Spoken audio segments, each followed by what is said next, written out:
On s'interroge aujourd'hui sur l'impact économique de cette canicule exceptionnelle et historique qui frappe cette semaine la France. Bonjour Xavier. Bonjour David. Xavier Timbaud, directeur de l'OFCE. Xavier, la France tourne au ralenti, nous a dit il y a quelques heures le patron du MEDEF, Patrick Martin. C'est vrai ça?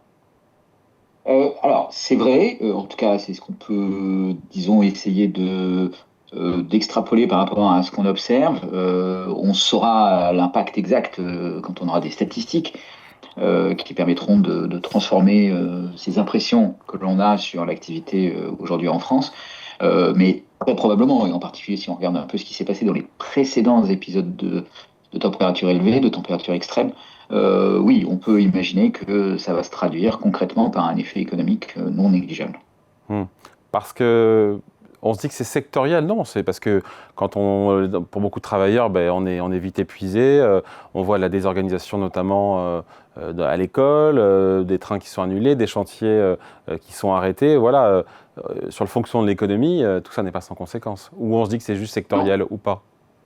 Alors, en fait, c'est un mélange de plusieurs choses. Il y a un effet qui ressemble un peu à celui du confinement. En fait, la chaleur extrême produit quelque chose qui ressemble au confinement. Les enfants, les écoles peuvent être fermées ou les parents peuvent décider de ne pas mettre leurs enfants à l'école.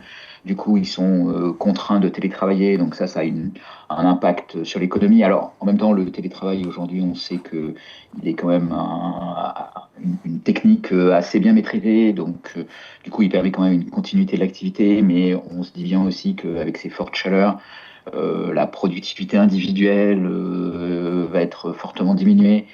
Bon, il y a cet aspect-là. Il y a des aspects sectoriels. Vous avez évoqué le bâtiment, par exemple. Donc là, c'est des journées de production qui peuvent être perdues parce qu'il fait trop chaud sur les chantiers pour pouvoir travailler. C'est-à-dire qu'il y a un problème de danger pour la vie humaine. Mais il y a d'autres secteurs qui sont touchés. Il y a le secteur de l'énergie. Vous avez probablement noté, par exemple, que la centrale de Golfech est en activité réduite à cause des températures élevées d'eau rejetée. Donc ça a un impact sur la production d'électricité. Il y a un impact dans les transports avec un problème assez important et qui était anticipé, mais qui est très difficile à résoudre, d'adaptation des matériels de transport à des conditions de température extrême, que ce soit la signalisation, que ce soit l'alimentation d'électricité ou simplement même l'équipement des rames qui transportent les voyageurs. Donc tout ça conduit à des pertes d'activité. Il y a un autre secteur qu'il ne faut pas oublier. Il ne faut pas l'oublier parce qu'il est assez important dans ce schéma, parce que c'est un secteur dans lequel il y aura des effets persistants, en tout cas persistants tout au long de l'année, qui est l'agriculture. L'agriculture dépend beaucoup des conditions climatiques et suivant les productions agricoles, cet épisode de chaleur, il intervient à un moment où il va compromettre le rendement agricole et il peut avoir des conséquences assez fortes. Dans certains secteurs de l'agriculture, il peut avoir des conséquences positives, mais ils sont finalement assez peu Hmm. nombreux.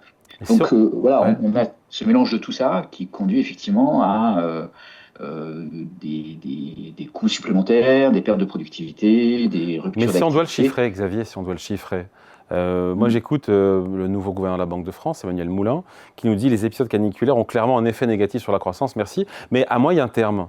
C'est le à moyen terme qui m'a interpellé. C'est-à-dire qu'en fait, on ne verra pas trace sur le PIB au deuxième trimestre de ce qu'on a vécu là? Alors, je ne pense pas qu'il ait voulu dire on verra pas de traces au moment où ça se produit. Je pense qu'il a voulu dire qu'il y avait aussi des effets à moyen terme.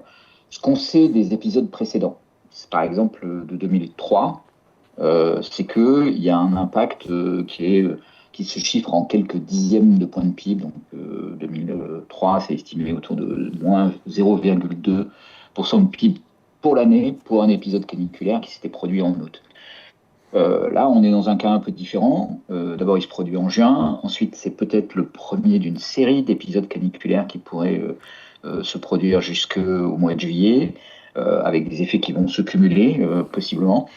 Donc, on pourrait être dans cet ordre de grandeur de 2 dixièmes, 3 dixièmes, peut-être 4 dixièmes de point de PIB si on est dans le cas le pire, mais aussi avec des effets qui peuvent durer. Alors pourquoi ça dure en fait? Ben, il y a plusieurs mécanismes. Il y a les mécanismes du type ce qui se passe dans l'agriculture. Donc là, ça a des effets qui peuvent être assez profonds sur les rendements agricoles. Et puis après, en fait, ça a oblige un certain nombre d'entreprises ou de ménages à modifier leurs investissements ou leur consommation pour s'adapter à ces conditions. Donc, typiquement pour les entreprises, c'est faire des investissements dans la climatisation des locaux, que ce soit des bureaux ou que ce soit des lieux de travail, des hangars, des usines.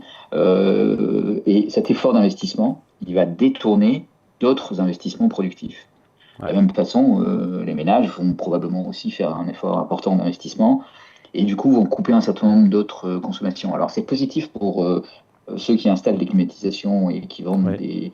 des pompes à chaleur, mais ça va du coup être négatif dans d'autres secteurs parce que ça fait une modification de la structure de l'économie, si vous voulez. Ouais. Xavier, sur l'impact à court terme, moi j'écoute aussi ce que dit l'INSEE, qui s'est penché sur les 2 épisodes caniculaires qu'on a connus l'an dernier, qui étaient en juin et en juillet.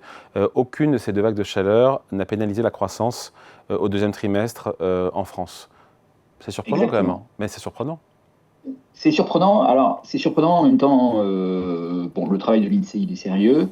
Les vagues de chaleur qu'on a eues en 2025 étaient quand même beaucoup moins fortes que Oui. celles qu'on a aujourd'hui.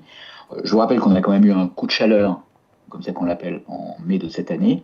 En fait, les vagues de chaleur de 2025 ont eu un effet très positif sur l'agriculture. Et donc, voilà, c'est l'effet qu'il a finalement emporté et qui a dominé. Et en 2025, il n'y a pas eu véritablement de rupture d'activité, il n'y a pas eu vraiment des chantiers interrompus par la chaleur, il n'y a pas eu d'interruption dans le domaine des transports.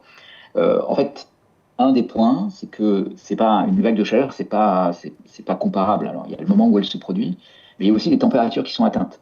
Et évidemment, c'est absolument pas linéaire par rapport à la température. Donc, quand vous atteignez un maximum de 35 degrés, par exemple, bah, c'est pas pareil que quand vous atteignez un pic à 41 ou 42 dans certains endroits, parce que il y a des choses qui s'enclenchent, qui peuvent être positives, par exemple dans l'agriculture, jusqu'à 30 degrés, c'est plutôt positif.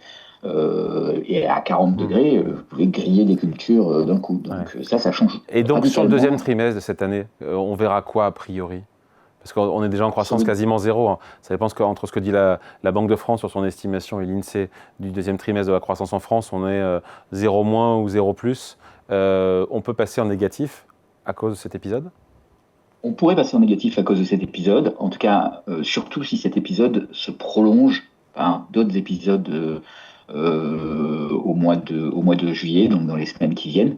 Bon, ça ne jouera pas sur le 2e trimestre, donc c'est possible que l'impact soit réparti au 2e et au 3e trimestre, mais dans le pire des cas, disons, dans le cas où on aurait 3 épisodes caniculaires, dont celui-ci serait le premier, qui se déroulerait à partir de maintenant, on peut imaginer qu'il y aurait un effet dans l'agriculture qui serait assez important, avec une perte d'activité qui pourrait aller jusqu'à un demi-point de croissance réparti sur le 2e trimestre et le 3e trimestre. Et donc un effet, effectivement, qui pourrait vraiment conduire à quelque chose de négatif au T2 ou au T3.